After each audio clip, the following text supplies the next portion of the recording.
एक आदमी ने सिर्फ एक सिगरेट का टुकड़ा फेंका और जमीन पर मौजूद घास हिलने लगी। ये देखकर उसकी उत्सुकता बढ़ गई, लेकिन इससे ज्यादा उसे तब हैरानी हुई जब उसने देखा कि वहां की जमीन रबर की मिट्टी से बनी हुई है। फिर जब वह छत पर चढ़ा तो उसने देखा कि वहां के सभी घर एक जैसे थे, जैसे कि पूरे इलाके को कॉपी पेस्ट किया गया हो। यहाँ तक कि आसमान में लटके हुए बादल भी नकली लग रहे थे। वह असल में अपनी प्रेमिका के लिए यहाँ एक शादी का घर खरीदने आया था, लेकिन इस अजीब जगह पर कौन रह सकता था। इसीलिए वह तुरंत अपनी प्रेमिका को लेकर वहाँ से निकलने लगा। पर उन्होंने कितनी भी कोशिश की, वे बार बार उसी मॉडल हाउस 9 नंबर घर पर लौट आते। वे पूरी रात गाड़ी चलाते रहे, लेकिन हर बार 9 नंबर घर पर पहुंच जाते। आखिरकार थक हार कर वे 9 नंबर घर के अंदर चले गए। घर के फ्रिज में उन्हें शैंपेन और फल मिले, लेकिन जब उन्होंने स्ट्रॉबेरी खाई तो वह बेस्वाद और तीखी लगी। भूख मिटाने के बाद वे रात भर वहीं रुके। अगले दिन उन्होंने पैदल चलकर बाहर जाने की योजना बनाई। उन्होंने सीधा सूरज की दिशा में चलने का फैसला किया, लेकिन पूरे दिन चलने के बावजूद भी वे उस अजीब इलाके से बाहर नहीं निकल पाए। शाम को जब वे लगभग हार मान चुके थे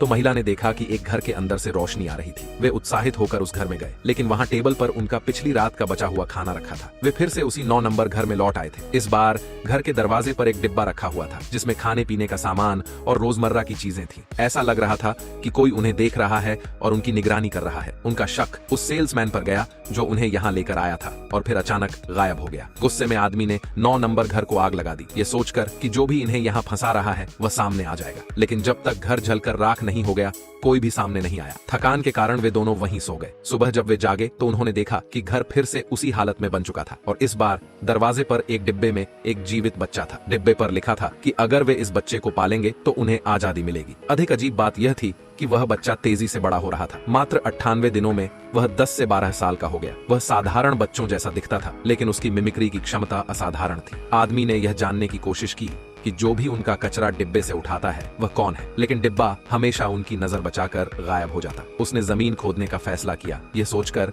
कि नीचे कोई असली दुनिया हो सकती है। वह रात दिन गड्ढा खोदता रहा, लेकिन महिला को वह बच्चा संदिग्ध लगने लगा, क्योंकि एक दिन उसने बच्चे के पास एक अजीब किताब देखी। यह किताब मानो इंसानों पर शोध करने के लिए थी। जब महिला ने उससे यह पूछा कि यह किताब कहां से आई, तो बच्चा उसे बताने से मना कर दिया। बाद में महिला को पता चला कि वह बच्चा इंसान नहीं, बल्कि किसी अज्ञात ताकत द्वारा संचालित एक कठपुतली था। आखिरकार आदमी, महिला और बच्चा तीनों उस अजीब जगह का शिकार बन गए। कहानी के अंत में आदमी एक नए सेल्समैन की भूमिका निभाने लगता है, जबकि महिला और उसका पति उस जगह में खो जाते हैं।